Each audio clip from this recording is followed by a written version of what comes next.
Hello and welcome to another episode of Michael Explains. Today I'd like to talk about a comparison between Australia, my home country, and Japan, and what are some of the pros and some of the cons of living in each country.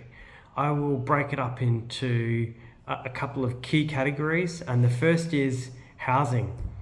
Well, many of you know, Australia is one of the most expensive countries in the world now to buy a home, with the average house price in Sydney topping $1.65 million Australian, or just over $1 million US. In contrast, many cities in Japan are incredibly affordable by international standards, where it's possible to build a brand new home for less than $300,000. So certainly on a housing front, I think it's 1 point for Japan and in that favour. The consideration of rent is also one where there's a preconception that in Japan it's very expensive to rent. And this may be true in some of the very central areas in the bigger cities, including in Tokyo. However, outside of Tokyo and potentially Osaka, many of the other cities in Japan and in the regional and remote areas, it is possible to rent a 2-bedroom apartment or a small home for less than $1,000 per month. And this compares and contrasts with Australia, where the average rent now across the country is nearly 1,000 Australian dollars, or about 800 US dollars. So it's an incredible difference in the number of rental properties that are available in Japan as well. And so for that, certainly Japan is much easier. Let's now turn to the cost of food, groceries, and daily living. Certainly, high-speed internet, telephone plans are more readily available in Japan. In price-wise, you can expect to pay about $50 US for a typical high-speed internet plan. In Australia, you're probably looking at about $70 US, and the speeds that you'll expect are significantly slower than Japan and America and other major economies. There are new service providers, including Starlink, through Elon Musk's company, that are starting to enter into the Australian market, and we expect that competition will lead to faster speeds. However, at the moment, it's certainly more affordable and quicker to access the internet and telephone plans in Japan than Australia. So that's 1 point again for Japan. When you look at grocery prices, so your typical basket of milk and eggs and meats and vegetables and fruits, it's pretty neck and neck between Japan and Australia. Japan is certainly cheaper on some basic staples, including eggs, where you can pay as little as $2 US for 12 eggs, whereas in Australia, for those same 12 eggs, you're probably looking at least 5 or 6 or 7 US dollars, so a significant difference. Similarly, with the cost of fruit, Japan is famed for some of the most delicious fruits, especially domestic varieties in places like Hokkaido and in other regions, for their summer strawberries and their delicious watermelon and their grapes and amazing other fruits. However, they all come at a cost, and so you can expect to pay up to 20 or 30 US dollars a kilo for grapes, for example, when they're in season.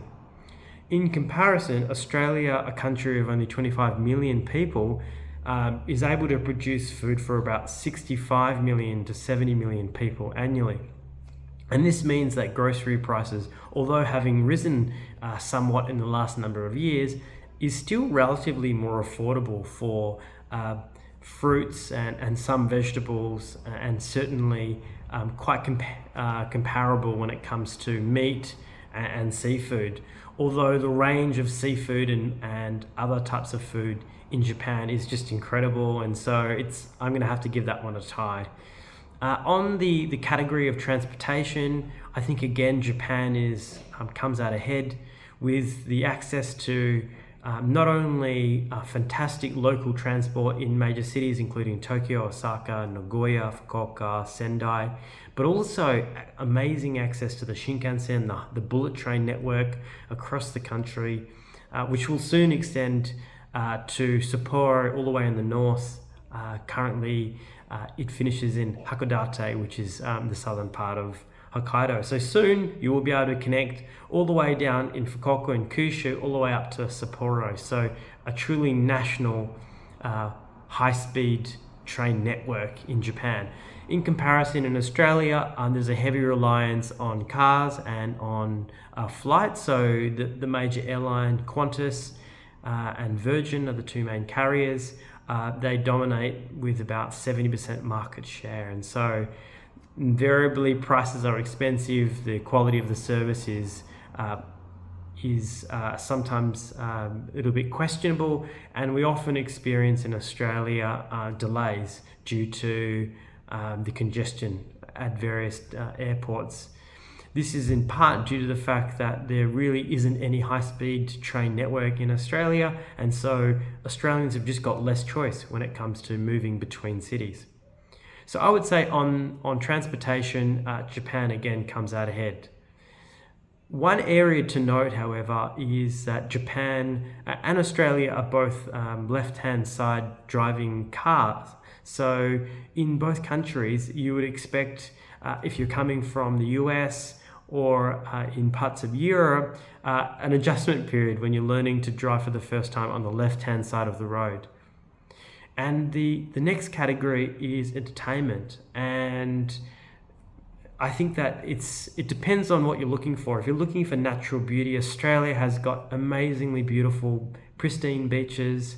Often, if you move outside of the city centre areas, will be fairly unpopulated and available for camping and for picnicking and other recreation activities.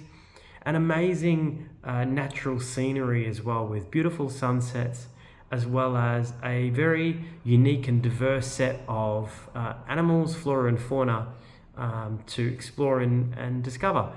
In Japan, however, it is an exceptionally diverse country as well, and there are beautiful beaches down in Okinawa. There's amazing mountains all throughout Japan, with amazing volcanic hot springs in the north of Japan, in the Tohoku region, which is in the north of Honshu Island, all the way up to Hokkaido, where you have a real, again, diversity of experience from cliffs, which are 50 or 60 feet in the air, all the way through to beautiful, pristine lake areas and amazing volcanic mountains to hike around.